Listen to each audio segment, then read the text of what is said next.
Hello, everybody. Dave Neal here, stand-up comic, host of Bachelorette Nation News, and we have a busy Saturday happening. This is video 2. We just had a video about Tayshia and Zach, possible comparing strangers' black shoes to being Zach's. Hey, could Zach and Tayshia be on the men's? Who knows? Do we care? A little bit. Yeah, we lost potentially Marissa and Riley. We want to get somebody back now.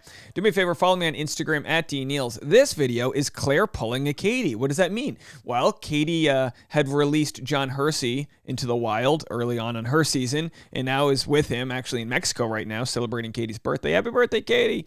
Now, Clare obviously was a picked Dale Moss like day one. Hey, you're my guy. Let's leave. They're like, whoa, hold on a second. Meet the other guys first. She's like, all right, bring in the limos. And Blake was one of the guys. They were on the season together. They've been spotted together in Texas. I don't know if it's Dallas, but somewhere in Texas. And we'll get into that story, and also we'll give you guys a refresher on Blake from Bachelor in Paradise this summer, how he's not trying to be a simp. So we'll have to see if Blake and Clare are a thing. They look good together. They look good in that thumbnail. Boy, don't they look like they're in love right there? So we don't know. Is this a work relationship or is it more? And could it be work that becomes more? A lot of people's jobs are also their hobbies, things they love to do. So if Blake works with hair and Clare works with hair, maybe they're going to love starting a male-female, how about a co-ed salon? Men and women can come to the salon, talk Bachelor content. I'd love to hang out. I'll hang out at that salon. What do you think? Can you touch my hair up, Clare? Boy, wouldn't that be a dream? Is if I can make my way up to Clare's salon and get a nice do-over. What do you say, Clare, huh? Take one for the team here. All right, so we'll get into that. But first, a lot of people have been asking for non-Bachelor content, people that don't always follow the show, but they like what I'm doing. I've decided to do it. 2022. I created this yesterday, the Dave Neal Show. Begins when we hit 1,000 subscribers.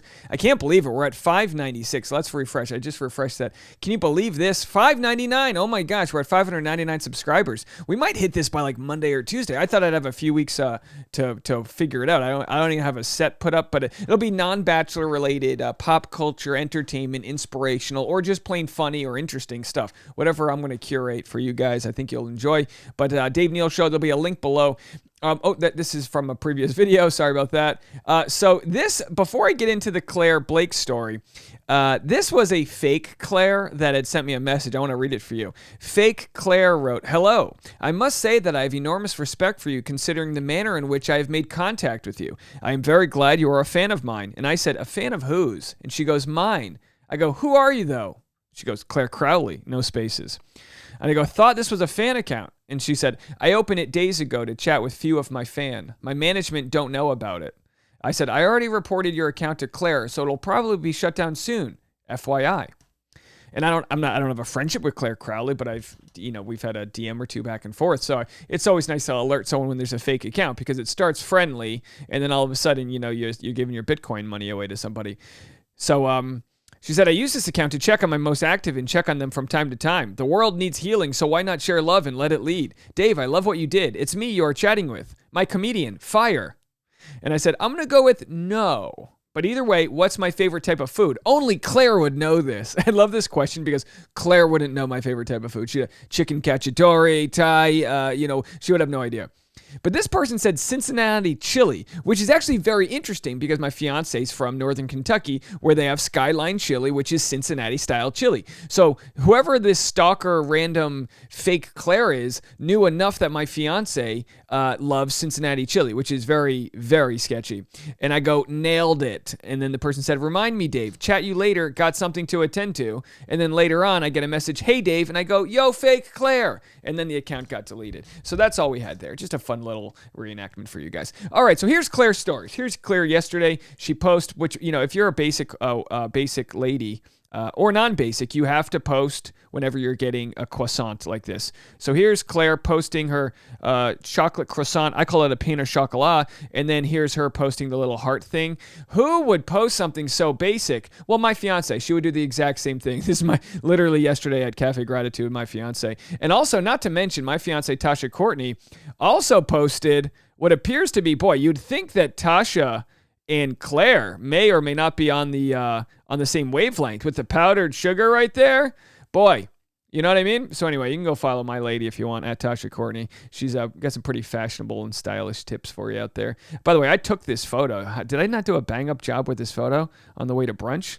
There she is. I don't know what she's promoting. Tasha's always got something up her sleeve. There we are, New York City. If you caught our stand-up show, we were there.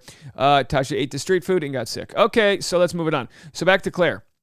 A little digression for a Saturday. Here she is. Okay, so I know I haven't shared this with you guys, but I'm on a special hair mission. By the way, note the fingernails.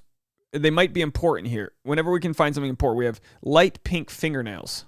Special hair mission. Partner in crime right now. So she has a partner in crime. Any guesses who it is? Now, this is something where, like, people were guessing. Of course, people were guessing Dale. When did this denim with sheepskin neck thing become popular? I don't mind it. It's so funny what, like, we wore in the 90s is now back in style here. So that's who her partner in crime is. Tagged my favorite cold weather skin flavor. And then people will tell you, we got some very funny comments from people. Clare posts this. It's her bowling, but I'm not the one who's making these comments. So many people on Reddit said they were trying to figure out who Clare's partner in crime was, but got distracted by how great Clare's butt looks.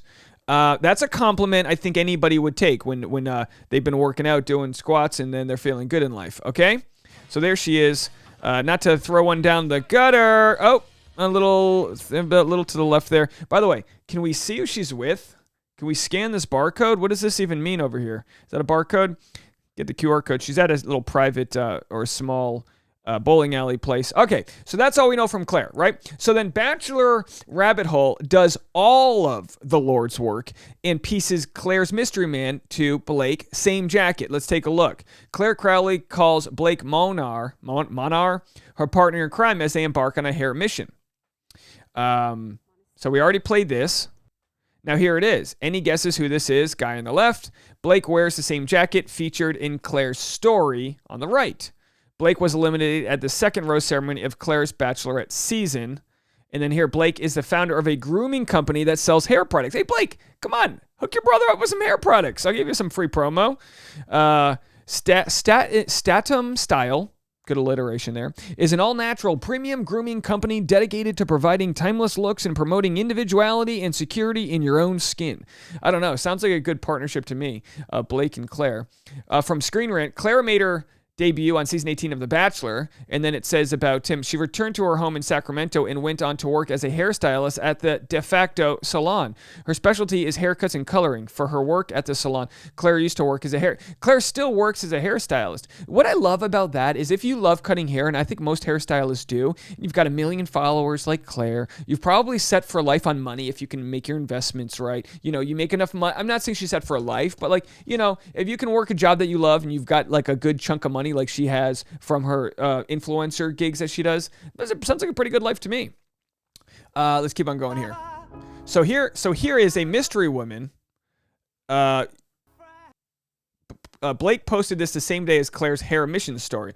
So this is by all means pretty much a slam dunk that this is Clare. Obviously it's black and white, so we can't tell the color of the nails there, but we know from Clare's story, was she wearing like a baggy sweatshirt there? No, she had a jacket on, so we can't really tell from that. But anyway, we think we got it. We think we got it pretty nailed down that it's Blake. It seems pretty obvious to me. Clare's current nails for comparison on the left and on the right. So even though we can't see the color, it's pretty much locked in that she's got kind of the same sort of curvature of the nail, if you will. What's the verdict? Strictly business, or is there room for pleasure in the mix? That's the question. Now, Blake, not exactly loved by Bachelor Nation after his stint on Bachelor in Paradise. If you guys remember, and again, take it with a grain of salt, because it seems like Tia, is that her name? Tia or Pia? Tia? It sounds like Tia was kind of playing kind of tough here. Tia's like, I want a guy to give me grand gestures, all the things that Thomas was providing Becca, right? And Blake's like, I'm not going to do all these canned things. Like, Blake either didn't want to show Tia love, or he was nervous and didn't want to do it with the cameras rolling and didn't want to come off a certain way, which could have been, you know, the fragility of the male ego. It could have been not being wanted to told what to do. It could be a million different things, or he could have just not been into Tia. Blake said, "Nothing is ever as it seems. I simply said I wasn't going to have a production set up a grand gesture as it seemed inauthentic to me. I had my own gesture planned and decided against it when she said I needed to do something so she didn't look bad on the edit. Didn't sit well with me. And I did come off defensive given I was just told how genuine I was in the previous convo not aired. And plenty of other things said I can't talk about." So, you know what? I say give Blake another chance. But then what came out after that rubbed me the wrong way. 'Cause I get so annoyed by the word simp. Ugh. Any grown man that uses the word simp is such a simp. Like, what is this word? Why does it sit so, ugh? So Blake posts this. When you refuse to simp after knowing someone for 3 days. And that's just like, to me, it was like, Blake, come on. I was rooting for you. I understood how you kind of felt like you were on the spot and she was trying to get you to move out of your comfort zone. I totally got that. But then he's like, when you refuse to simp. Ugh, come on. We're adults here. Do we use the word simp? I don't know. That's just me, Simp Dave. So here's what the comment section has to say. Back to Clare and Blake. Here are the best comments. Guys, her previous slide says it's work-related. She's not asking to guess who she's dating. Well, you know, it could be work-related, but it's still two good-looking people from the show. Katie carved a path so that Clare could follow. And we'll have to see how that goes. If this is a soft launch, she's doing it wrong. You're supposed to post a photo of a man's hand first, whether they are on a steering wheel or clasped around his phone while they wait for their foot at a restaurant. So the idea being that you don't just go full on showing the back of a guy if you're going to do a soft launch like we know some contestants do. Do you guys have to do soft launches when you introduce someone to your social media? We're not famous enough to need to do that, right, guys? Someone said, if it's Dale, I swear to God. And of course, it's not. It's not Dale. It's Blake. Well, we'll have to see how it goes. Is it just a friendship, a business partnership, or are we dipping the pen into the company ink? We'll have to see how that goes. Leave a comment. Let me know. By the way, did I promo this? I feel like I did. Did I promo this? Yeah, I think I did. The Dave Neal Show begins when we hit 1,000 subs. You can go right below here and click on it. This channel doesn't have any content. It will when you subscribe. We'll talk to you guys in a little bit. Happy Saturday, everybody.